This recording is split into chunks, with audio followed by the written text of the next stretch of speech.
ערב טוב. היריעה הקצרה מלהכיל בכינוס כזה ובזמן כזה קצר את הסוגיה, אבל אני אשתדל ממש בראשי פרקים להציג את הדברים כפי שאני רואה אותם, כבר מלווה את הדברים. היום אנחנו מסיימים שנה 28 במכינה, והקשר שלנו עם הצבא הוא עמוק, ואנחנו נמצאים בתוך התהליכים בפנים. במשך 20 שנה, השירות של נוער דתי רציני ואיכותי התקבל באהבה, בשמחה,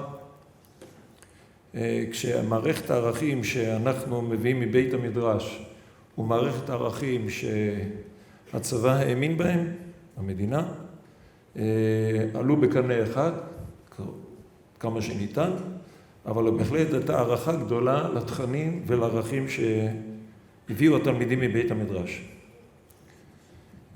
סימן לתהליך שינוי ראשוני התרחש לפני כ-12 שנה, 13 שנה, כאשר בג"ץ פסק, התנועות הפמיניסטיות החליטו לשנות את הדו-שיח בסוגיית שירות נשים בצה"ל. פסק של בג"ץ שקבע שבחורה יכולה להיות לשרתת כטייסת בחיל האוויר, מה שנקרא בג"ץ אליס מילר, ואחר כך חוק שנחקק בכנסת בשוויון שירות הצבאי, התחיל לשנות את התהליכים. מדברים תהליך שהתחיל אז בכל עונות חלושה, עדיין מתוך כבוד גדול והערכה גדולה לעולם הדתי ולחניכיו, ואכן הוקמה ועדה שנקראה אז בזמנו השילוב הראוי, אני קראתי לו בלתי ראוי, לא יכול להיות שילוב ראוי בין בנים לבנות, אבל כך הוא כונה בצה"ל.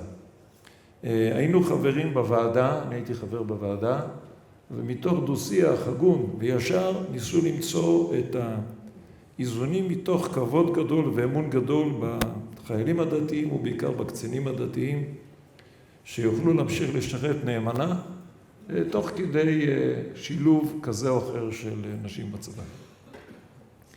כל זה החזיק מעמד עד לפני כ-4-5 שנים, שאז החליט התהליכים הכלליים שמתרחשים במדינה שאנחנו מדברים פה הערב, התהליכים הם הרבה יותר רחבים מאשר כניסת הרפורמים, הם תהליכים של שינוי זהותה של מדינת ישראל למדינת כל אזרחיה במובן הכי חמור שלו. הלאומיות, הציוניות הפכה להיות שם נרדף לדבר שלילי. הקריאה בשם השם, ודאי אורתודוקסית, היא דבר שלילי. מי צודק ומי טועה בסכסוך עם הפלסטינים, אין צודק וטועה, אין צדיק ורשע, יש נרטיבים, ומתרחשים תהליכים חמורים ביותר שמשנים את השיח הציבורי, כמו שדיבר הדובר הראשון, ולצבא יש לזה השלכות קשות, כי בסוף מי ששומר על קיומה של מדינת ישראל זה חיילים שהם צריכים להיות נחושים בצדקת דרכם. ואת הדבר הזה נמצאים תהליכי עקירה מאוד מאוד מהירים. אנחנו מזהים בשנתיים האחרונות ממש תאוצה בשינוי ערכי צה"ל, ואני רוצה אותם פה לעלות הערב.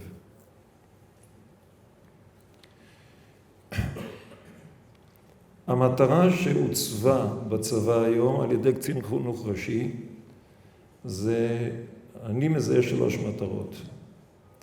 אחד, זה הפסקת השפעת הפעילות של הרבנות הצבאית בצה"ל מכל וכל. חיסולה, אני קורא לזה בלשון הזאת, חיסולה של תודעה יהודית המחלקה, נעשה בקנאות דתית שאיננה מאפיינת את הצבא. תמיד הצבא ניסה למצוא פתרונות ופשרות, כדי שכל הצדדים יהיו מרוצים, יוכלו לשרת בשמחה ובטוב לבב בצבא. אני הייתי בתוך התהליך הזה מעורב, גם ניסו לשים אותי בתור ועדה מייעצת להקמת גוף חדש שיהיה מעורב בין הרבנות והחינוך, אבל מטרת הגוף הזה היה בעצם למחוק את התודעה היהודית ולאפשר לקצין חינוך ראשי להשליט את הדעות שלו באופן בלעדי בכלל צה"ל. הכותרת הייתה, לכם הדתיים אין זכות לעסוק בחינוך, חינוך זה תפקידו של קצין חינוך ראשי. אתם הדתיים אחראים רק על המישור ההלכתי, הפרקטי, כשרות, שבת, תפילות, ואין לכם שום זכות לעסוק בנושא רוח, אמונות, דעות וערכים. באחד המפגשים שלי עם קצין בכיר, אנחנו אוהבים את המוטיבציה שלכם, אנחנו לא סובלים את הדעות שלכם. האם נמצא למצוא נוסחה לבנות מוטיבציה לחיילים, כמו החיילים שלכם, אבל בלי אידיאולוגיה הנוראה שאתם מביאים מבית המדרש? אמרתי לו, תנסה לשכנע את החניכים שלך באידיאולוגיה שלך למסירות נפש, נראה אם זה יצליח. אז דבר ראשון זה חיסול תודעה יהודית באופן טוטלי. זה נעשה במהירות, ביעילות. קצין חינוך, ראש אכ"א הובילו את זה, בגיבוי הרמטכ"ל ושר הביטחון הקודם, ולא נתנו לאף אחד פתחון פה בסוגיה. אני רוצה בכל זאת להציג עוד פעם את הנקודה. ניסו, אני אומר את זה, כעלה תאנה, לבנות מחלקה מאחדת את הרבנות והחינוך. אני אומר, יש פה פעמיים הונאה.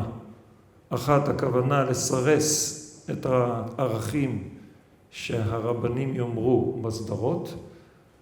תמורת זה הם היו מוכנים לשלם שביחידה הזאת גם חינוך לא יאמר כל מה שהוא רוצה, אבל זה כסות עיניים כיוון שקצין חינוך ראשי אומר כל מה שהוא רוצה בכל הצבא, ועכשיו תקום מחלקה שבה הרבנים לא יוכלו לדבר. יתנו לדבר קצת על חגים ואולי על כשרות. זה חד משמעי וזה מאוד קיצוני. 2. קצין חינוך ראשי, בתור עכשיו הריבון המוחלט והיחידי בנושא חינוך לערכים, קובע היום ערכים חדשים בצה"ל, לא שמעתון אבותינו, דברים כאלה. זה נקרא ערכים דמוקרטיים. גם המילה דמוקרטיה היא בלבול וטשטוש מושגים. אנחנו מכירים דמוקרטיה כשלטון הרוב וערכיו, והמושג דמוקרטיה, הכוונה שלטון הערכים הדמוקרטיים, ותכף אני אמנה אותם, הכוונה כל הערכים הפלורליסטיים. ואת המושגים האלה מנסים להטמיע מחדש בצבא בכל הקורסים.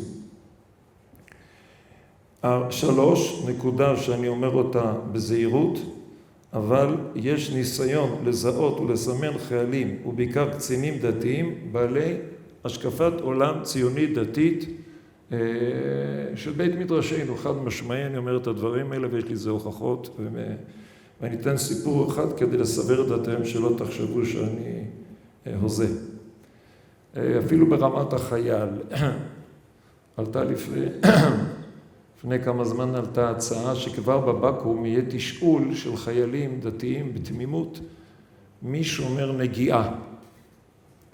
וברגע שיש חייל שיגדיר את עצמו שומר נגיעה, אז הוא כבר, אנחנו יודעים, יש לנו עסק קיצוני. זה נפל, אבל זה לא ירחק יום. בסדרות חינוך של טירוני שריון, מתקיים המשחק הבא על ידי הפסיכולוג. זה משחק, מה שנקרא, משחק קבוצתי של ערכים. יושבת המחלקה בחדר, והפסיכולוג מדבר על נושאים, איך ליצור גיבוש חברתי. איך יוצרים גיבוש חברתי? מדברים על נושאים. מי אוהב סרטים כאלה וכאלה? ילך לקיר מימין, מי שלא ילך לקיר שמאל. מישהו אוהב מאכלים כאלה וכאלה, ילך לקיר ימין, מאכלים אחרים, ילך לקיר שמאל. מתחילים בדברים תמימים. אחר כך השאלה הבאה, מי בעד נישואים אזרחיים במדינת ישראל? ילך לקיר ימין, ומי שלא ילך לקיר שמאל. מאותו רגע כבר לא צריך להמשיך. מי שהלך לקיר שמאל, אנחנו יודעים יש לנו עסק. ושואלים דברים עוד יותר חמורים, מי שהברית הזוגיות, ומי ככה ומי ככה, ומי נגד שירת נשים, מתחילים אז לשאול את השאלות האמיתיות, שמים על השולחן. ואז החיילים הדתיים נבוכים, כי ברור להם לאן זה הולך. קצינים בכירים אומרים שבקורסים אי אפשר לפתוח את הפה, יש פוליטיקל טורקט, יש מערכת ערכים שמותרת להיאמר בצבא, ומערכת ערכים שאסור לדבר אותה בצבא, וכל קצין יודע היום שאם הוא יפתח את פיו, הוא מסומן, זה ברור, ויש על זה הוכחות כל מי שרוצה. השיטה, 1. העברת כל הסמכויות לקצין חינוך ראשי, וזה מתקיים, העברת תכנים פלורליסטיים בכל סדרות החינוך בצה"ל. זה מתחיל מהטירונים, דרך קורסי הפיקוד, וככל שקורס הפיקודי גבוה יותר, המערכת הערכים המוטמעת היא רדיקלית ביותר. בדיון שהיה לי עם פורומים, נאמר לי במפורש, תראה, את החיילים אסור לבלבל, וגם לא הגון לבלבל, כי הם קפואים להישאר בצבא, והם על פי חוק. לכן עד 3 שנים לא נכון לחנך אותם לערכים שהם לא מסכימים. אבל כל מי שהוא קצין, וכל מי שנשאר בקבע, הוא נשאר בבחירתו, ולכן חובה עלינו לחנכו לערכים שאנחנו מאמינים. תן דוגמה בשביל לסבר את האוזן. בקורסים הנמוכים, בחצי חיילים, לא מדברים על הנרטיב הפלסטיני. אבל בפום, הקצינים הבכירים של צה"ל מוצגים 2 עמדות. מגיע מרצה פלסטיני לצה"ל ומרצה את העמדה הפלסטינית. לעומתו את מי מביאים? כמובן מתנחל שיציג את העמדה של הצד השני. ומי אתם הצבא? הצבא הוא מהאום, הוא אמור לנסות למצוא את הדרך, למצוא את האיזונים בין 2 נרטיבים. את זה את החיילים לא מלמדים, אבל את הקורסים הבכירים כבר מלמדים.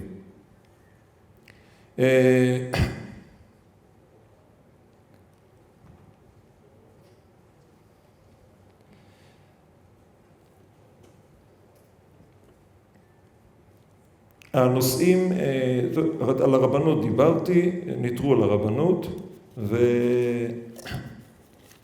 ואגב, גם כאן משתמשים במושגים מתאים, למשל, אומרים שהם בעד היהדות.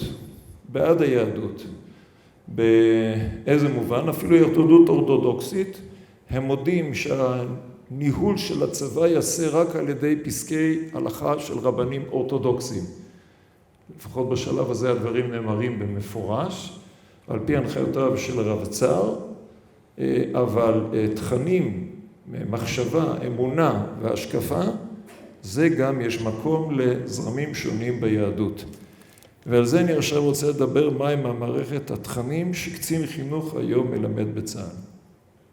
1. פלורליזם דתי, יחס אל האחר והשונה, אין אמת אחת, פלורליזם, כל אחד צודק, נרטיבים, יחס למיעוטים, החלש צודק, המדרון החלקלק, רב תרבותיות, זכויות הפרט ושילוב נשים. אני אדבר אחת ואביא דוגמאות. פלורליזם דתי. במפגש שהיה לי עם ראש אכ"א שביקש ממני להיות חבר בוועדת הערכים של המחלקה החדשה, שהתפטרתי מהמחלקה ברגע שגיליתי שאין כאן מחלקה שיושבת וקובעת ערכים בצבא, אלא הם יקבעו הכל והתייעצו איתנו כשירצו, הבנתי מיד שאני אעלה תאנה והתפטרתי. אבל בשיחות שהיו טרום הוועדה, אני אמרתי, יש דברים שהם קו אדום, אני לא מוכן לדון. אמר לי, מה? אמרתי, הזרם הרפורמי הוא לא זרם ביהדות. אמר לי, למה? אמרתי לו, זה זרם בנצרות. הנצרות? אמרתי לו, כן. היו הרבה זרמים שהתחילו בתוך היהדות ועזבו את היהדות והפכו לזרמים אחרים. אמר לי, אז בוא נדון על זה בוועדה. אמרתי לו, אני לא דן על זה. אבל הוא אמר לי, בסדר, אז היה נגמר בזה שהוא לא מסכים ואני לא מסכים. ואחרי זה בעצם מה שהתברר שבגוף המשותף אולי יהיה מקום לפשרה ולא ידברו הרפואה. אז הוא אמר לי ככה, תראי, הלכתית, אתם האורתודוקסים תמשיכו לפסוק הלכה, אבל בואו נקבל את זה במסגרת הפשרה, שאמונות, דעות, השקפות, פרשנות לתנ"ך וכל הספרות האחרת שאיננה הלכתית, בואו נקבל את זה שגם לרפורמים זו דעה לגיטימית ביהדות. זו השקפתו ועמדתו. בפועל, אני לא יודע מה יהיה מהמחלקה הזאת, אבל זה לא משנה. יש מחלקה מיוחדת לקצין חינוך ראשי, שנקראת זרמים ביהדות, ושם הזרמים הרפורמים מופיעים מעל כל במה. למשל, לקיחת קורס קצינים באופן קבוע לשבתות בינה, זה שבבית מדרש, במרכאות, של הזרם הרפורמי, ושם מתנהלים שיחות שקציני צה"ל מחויבים להשתתף בהם. כולל קבלת שבת עם גיטרות, הם מקפידים שהגיטרה תהיה רק לפני שבת ולא בתוך שבת, אבל הדו-שיח לאורך כל הדרך הוא דו-שיח שמחייב את הקצינים להגיע לבית מדרש רפורמי, כי זה אחד הזרמים ביהדות. 2. יחס לאחר לשונה. במסגרת הפלורליזם מחנכים את החיילים ואת הקצינים ליחס אל מה שהוא קרא להם גאים, אני לא מעז לקרוא לזה דבר, סוטים אני קורא להם. יש פה תנועה מטורפת שפשוט אנשים פשוט איבדו את הנורמליות של החיים, והקבוצה הזאת מטריפה מדינה, והיא נכנסה לצבא בכל הכוח, ואיש לא מעז לפתוח את הפה לצפצף, ואני אתן 3 דוגמאות. בבד אחד יש הרצאות של סוטים, אנחנו לפני שנה הצלחנו להפסיק עם זה, במסגרת, אמרנו, זה פגיעה בזכויות הפרט של הדתיים, אבל הנושא לא יורד מסדר היום. היו גם סרטים סביב העניין, היו חיילים שיצאו מהסרטים שהציגו את אורחות חייהם של הסוטים, נשפטו במקרה, אותו מג"ד ראה בזה ערך והשאיר אותם בקורס ולא סילק אותם, למרות שהם סרבו פקודה להישאר בסרט. אבל השיא היה לפני כמה חודשים, קורס טייס. הצבא היום במסגרת הערבוב ובלבול ערכים, אז הצבא עוסק בהתנדבות אזרחית ושותפות עם החלקים בחברה החלשים יותר. אז קורס טייס החליט גם כן להיות שותף, אליטה כידוע, גם היא תהיה שותפה ותתנדב בחלקים החלשים של החברה. לפני כמה חודשים קורס טייס, שלב מסוים בקורס, כבר מאוד מתקדם, נלקח להתנדב באיזה מועדון, לצבוע אותו. כשבירר התלמיד שלנו לאן הולכים, אמרו לו שהולכים להתנדב במועדון של הסוטים בתל אביב. קורס טייס על ידי צבא הגנה לישראל שולח את הקורס וחניכיו להתנדב לצבוע מועדון של סוטים בתל אביב. הבחור לא מצמץ ולא התבלבל, אמר אני לא הולך. מה זה קשור לקורס טייס? אז זה בניגוד לערכים שלי, בניגוד למצפוני, דתי, אני לא מוכן להשתתף. אמר לו המפקד פשרה, בסדר, אתה לא תצבע את המועדון, אבל אתה לא יכול לפרוש מן החבורה, הרי אנחנו נוסעים. אז הוא נסע, והוא נאלץ לשמוע את עמדתם ותפיסת עולם של האנשים האלה. אני חשבתי שזה תקלה.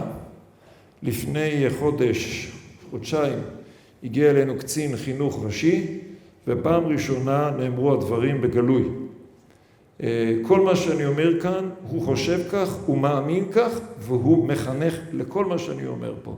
עד אז אנחנו רק ראינו הבהקים של תופעות, שמנו את הכל על השולחן בשיחה איתו, שיחה מאוד מאוד קשה, נוקבת, אבל לפחות ברורה, נאמרו הדברים.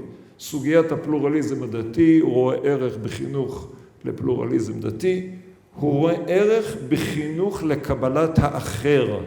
זה מסגרת זכויות הפרט, הכרת השונה, והסוטים הם כמובן הדגל הכי חשוב בתחום הזה, והוא באמת חושב שמה שעשו בחיל אוויר זה נכון וטוב, כי צריך לחנך אותנו לקבל אנשים שונים מאיתנו.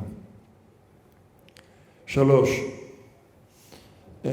חינוך לנרטיבים, אין יותר צודק ורשע במלחמות. זה מה שנקרא לעקור את הנשמה של רוח הלחימה. לוחם לא יכול להילחם במסירות נפש, הוא לא יכול לחרף נפשו כאשר הוא לא משוכנע ב-110% שהוא הצודק והצד השני הוא רשע גמור. מחנכים אותנו בסכסוך הישראלי-פלסטיני שיש נרטיבים, לכל אחד יש ציפור, הצד השני, האוהלים המשותפים, לשמוע מה שיש לצד השני.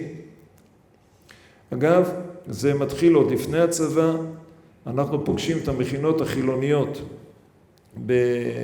הם עושים סיור ביהודה ושומרון כל שנה, כל המכינות החילוניות, המכינות הקדם צבאיות החילוניות, והם באים ליהודה ושומרון שוב לשמוע את הנרטיבים. הם באים לשמוע מה יש לנו להגיד, הם באים לשמוע מה שיש לצד השני להגיד, וכבר ככה נכנסים לצה"ל. באחת המכינות החילוניות, שאחד המורים שלנו במכינה מלמד, סיפרו לו בסוף השנה שהם הגיעו המון מוטיבציה בתחילת השנה לשירות צבאי. בסוף השנה הם יצלו בלי מוטיבציה אחרי שארגוני שמאל הצליחו לשכנע אותם שמה שהם עושים הוא בלתי מוסרי בשטחים הכבושים.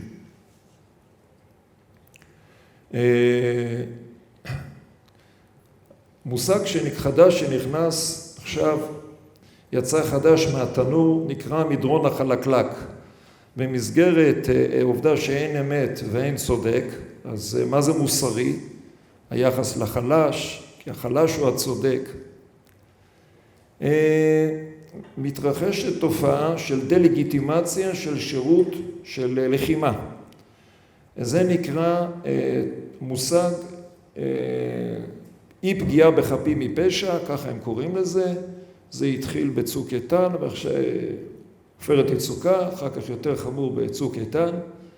ביהודה ושומרון, התופעה הולכת ומתפשטת, כמו יש בשדה קוצים, הגיע לשיא השיאים.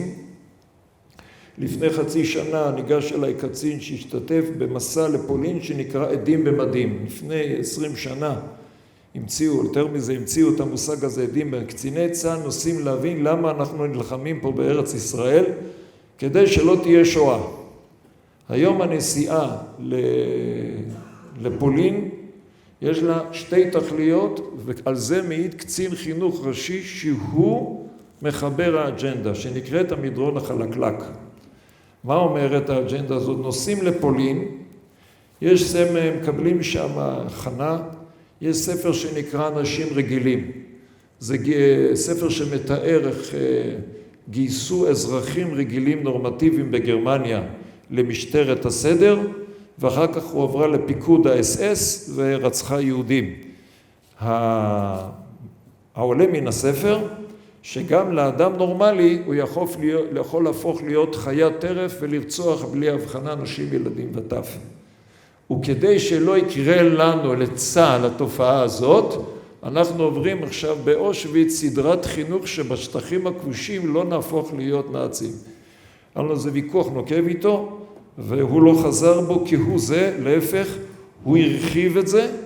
היום בבד אחד, קציני צה"ל עוברים את סדרת המדרון החלקלק. לא נהפוך להיות נאצים בשטחים הכבושים.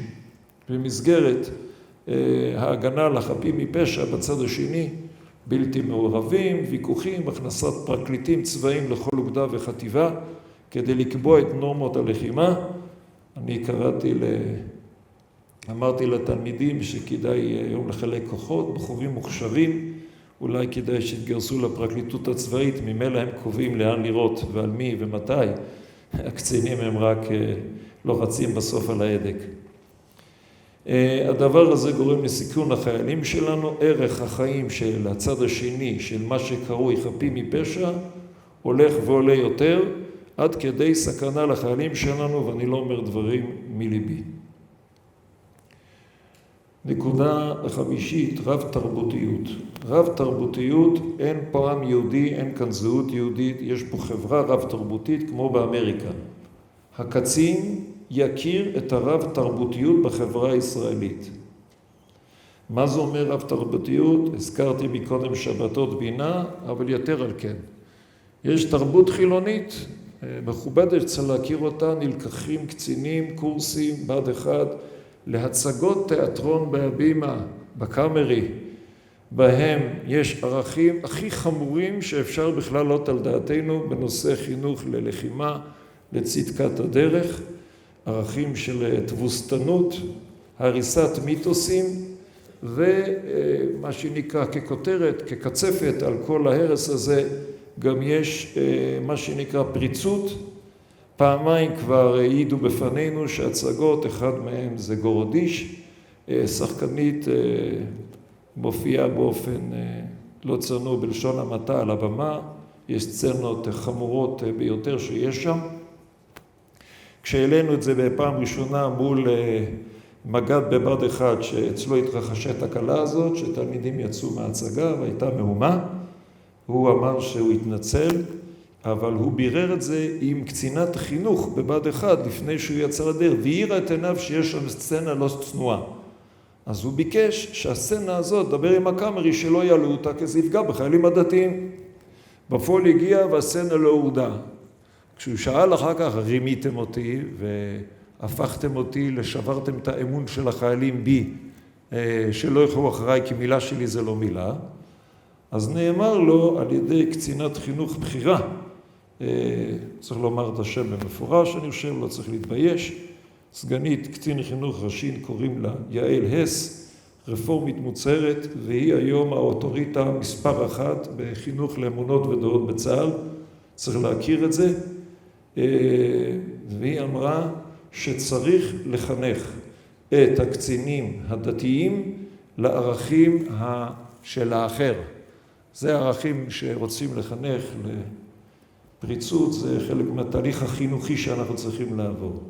טוב, המג"ד לא קיבל את זה, אבל לא משנה, צריך לדעת שזה לא מקרה ולא תקלה. 6. זכויות הפרט, בתוכם שילוב נשים, דגש על שילוב נשים, אומר בזה, המון דברים נאמרו, הדברים נהיים יותר ויותר חריפים, ומוכנים היום לשלם מחירים גם באובדן חיילים מעולים, ובתנאי שלא תהיה הדרת נשים, ואני אתן כמה דוגמאות. ראשונה, פעם קצין דתי יכל להגיד שהוא לא מוכן לשרת ביחידה מעורבת בתום בה"ד 1, קרי מה שנקרא היום הקרקל, זה יחידות מעורבות של בנים ובנות, אני מדבר על יחידות לוחמות, לא מדבר יחידות עורף, שיש בהם חיכוך ומגע והכל. קצין דתי שמסיים בה"ד 1 לא יכול להגיד שהוא לא רוצה לשרת בקרקל. סיימת בה"ד 1, אתה מחויב, אין לך בכלל זכות לערער בתור חייל דתי, זה נקרא הדרת נשים. 2. שילוב החרדים בצבא התחיל בזה שהחרדים ייתנו תנאי שהם לא מוכנים לשרת עם נשים. בתחילת הדרך קיבלו את זה, כשראש אכ"א הקודמת, אישה שמעה את זה, היא ביטלה את התנאי הזה, אם מישהו זוכר, הרב הראשי לחיל האוויר התפטר במקום, הייתה מהומה עד לב השמיים אל העניין, אבל הוגדר ששילוב החרדים יכול לעשות היום בצה"ל בתנאי שלא תהיה הדרת נשים. אתם מבינים מה המשמעות של זה? בסוף הם משרתים ביחידות עורפיות, והמשמעות זו הגדרה עקרונית, נשים קודמות לחרדים. ג' מג"ד, נניח לדוגמה, מופיע במכון לדמוקרטיה, דוגמה לערך, מג"ד 51, גדוד גולני, הגדוד אולי הלוחם מספר 1 בצה"ל שעבר את הקרבות הכי קשים בשנים האחרונות, בכלל לא היסטוריה, אבל בשנים האחרונות ודאי. שם ודאי צריך את המג"ד הכי טוב שיש לצבא הישראלי. אבל אם המג"ד יגיד שם שהוא לא רוצה קשרגית, קצינת קישור, כי הוא לא מוכן להיות בלילות יחד איתה בצמוד או קמב"צית, הוא לא יהיה מג"ד והקשרגית תהיה קשרגית ביחידה. כלומר, סדרי עדיפויות הם ברורים. שלא לדבר על דבר אחרון, שילוב במילואים. היום כל אנשים ששירתו ביחידות כאלה, עם תפקידים כאלה, הם משרתות במילואים, ושם שלא מדובר הרי אנשים נשואים, בכלל מהומה ומבולקה.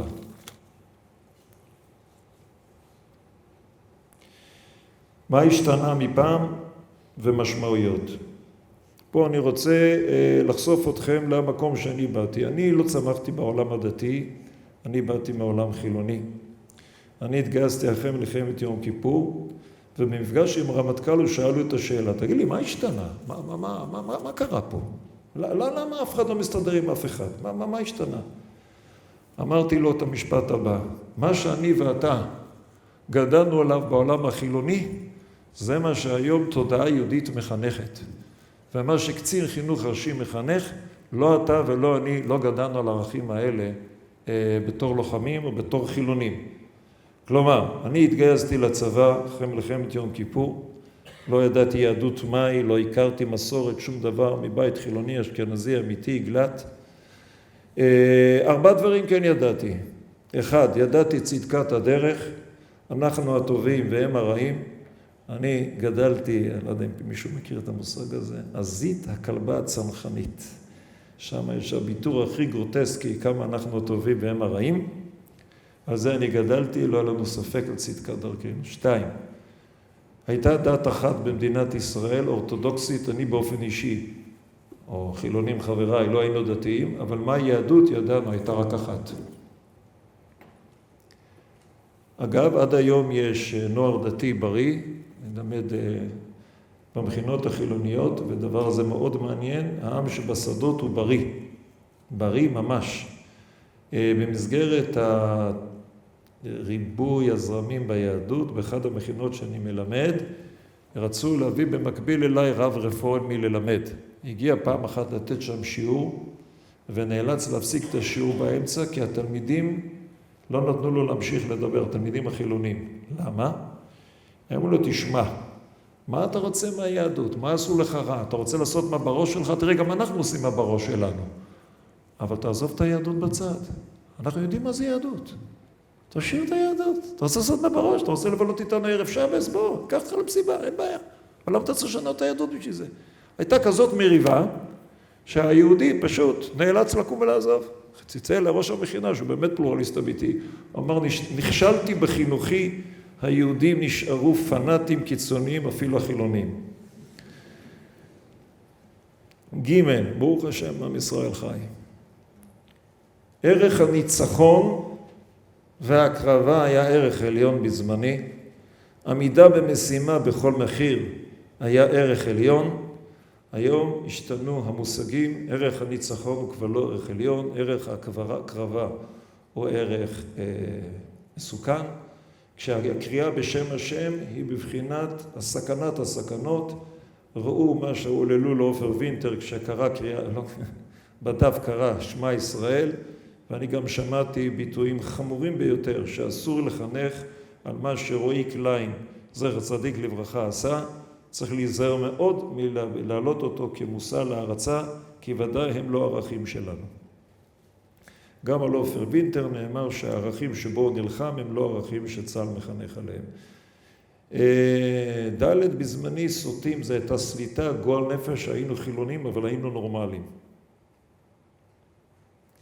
השינוי התרבותי זו זליגה מן המערב אלינו אל המזרח, ולצערי הרב כל מי שלא גדל בבית המדרש או אין לו מסורת, ההשפעה המערבית היא נהיית חריפה ורדיקלית מאוד לכל מי שחשוף לערכים האלה. משמעויות. 1. לדעתי תם עידן התמימות. פעם היינו חביבי הצבא, והיום אנחנו מסכנים. נאמר במפורש לי כמה פעמים, מעדיפים לוותר על עשרות חיילים דתיים קיצוניים, ובלבד שיהיה לנו חיילים נורמליים. לכן צריך להפסיק לחשוב שכולם אוהבים, מחבקים, נשקים, זה היה נכון עד אתמול, היום חוששים גם מהמוטיבציה, ובעיקר הרגש הלאומי הגדול, והחיבור של זה עם הדת, מבחינתם זה דבר מסוכן ביותר. בהרצאה של בכירים ביותר בצבא נאמר שהסכנה הכי גדולה היום למדינת ישראל אחרי סקירה של כל האיומים סביב המדינה, איראן, עיראק, סוריה, חיזבאללה, חמאס, כל מי שנגדנו, נאמר על ידי קצין בכיר ביותר שהסכנה הכי גדולה למדינת ישראל זה נערי הגבעות תג מחיר. פשוט להבין איפה התפיסה עומדת. 2. משמעויות אותם עידן התמימות. 2. לדעתי צריך לאסוף את כל הנוער הדתי המתגייס בישיבות, ישיבות ההסדר, מכינות, ישיבות גבוהות. לתכנים האלה שמתרחשים היום בצבא צריך לבנות תוכנית סדורה לפני גיוס, להפגיש את התלמידים שלנו תמימים ומאמינים ומקבלים כל דבר ואין להם מסננות, וצריך לחשוף, להביא בפניהם את הדברים. לבנות תוכנית סדורה, אם יש פה גוף שבונה את הדברים, בונה תוכניות, אני חושב צריך ללמד את זה בכל הישיבות. לפני הגיוס. 3. צריך לחנך לזקיפות קומה הלכתית דתית בצבא, לא להתקפל, לא להתכופף, לא צריך לריב עם איש, אבל אסור שתהיה כניעה תרבותית. אני קורא לזה אצלנו במכינה, תחת הכותרת, כמה אלומתי גם ניצבה, צריכים לזקוף קומתם של עתידים, בעיקר שלא תהיה כניעה תרבותית. 4. חינוך, להיות מוכנים לשלם מחיר בגלל עמידה על עקרונות. 5. אחרי כל הדברים האלה צריך להמשיך לחנך לשירות הכי טוב שאפשר, למסירות נפש, מתוך הקריאה בשם השם. כולנו עופר וינטר, כולנו רועי קליין, אנחנו מצווים לצאת לצבא בהדרכת הרמב"ם על ייחוד השם אנחנו נלחמים, אנחנו לא עובדים אצל אף אחד אלא אצל ריבונו של עולם. ורוח הגבורה והקדושה הזאת תפיח רוח חיים בכל מקום. אני חושב שסגירת תודעה יהודית בצבא זו הזדמנות לכולנו לפתוח את תודעה יהודית בכל הישיבות. הם סגרו שם, אנחנו נפתח בכל מקום בארץ הזאת. בכל בתי המדרש בארץ אנחנו נחנך לרוח לחומה יהודי מתוך היהדות, מתוך תורה, ונמלא את הצבא בשורות של גדודי מאמינים מתוך הקודש. אגב, יש לנו תנא דמסייע, בזה אני אסיים. ברוך השם, לא אלמן ישראל, הצעירים בצבא, רובם ככולם בריאים ממש, לא מקבלים את הערכים האלה, לא מאמינים בערכים האלה. צריך להאמין בעם ישראל בבחינת מה שנקרא זורקים אתרוגים על הצדוקים. אף אחד לא מתפעל מהדברים האלה. נכון שיש קבוצות בקצה שהפנימו את הערכים האלה וחיים ומאמינים בהם, אבל רובו של הצבא, לפחות ברמות הפשוטות, חיילים, סמלים, רואים בדמותו של גבעתי, מי שהיה בטקס הסיום ראה איזה אהבה יש לאלפי הלוחמים בחטיבה למח"ט הנערץ שלהם. הם יודעים שהרוח שלו היא הרוח שאיתה מביאים ניצחון, והיא רוח אמיתית ורוח בונה ורוח מחיה. אנחנו צריכים מלא את החיילים, בין אלה שגדלים בישיבות ובין אלה שלא, ברוח הגדולה הזאת, ולא לאפשר לכל מערכת ערכים שקצין חינוך ראשי ומערכת יותר רחבה מנסה לחנך אותם, לא לאפשר להם לגעת לא במוחנו ולא בליבותינו. קיומו ועתידו של עם ישראל תלוי ברוח הזאת. תודה רבה.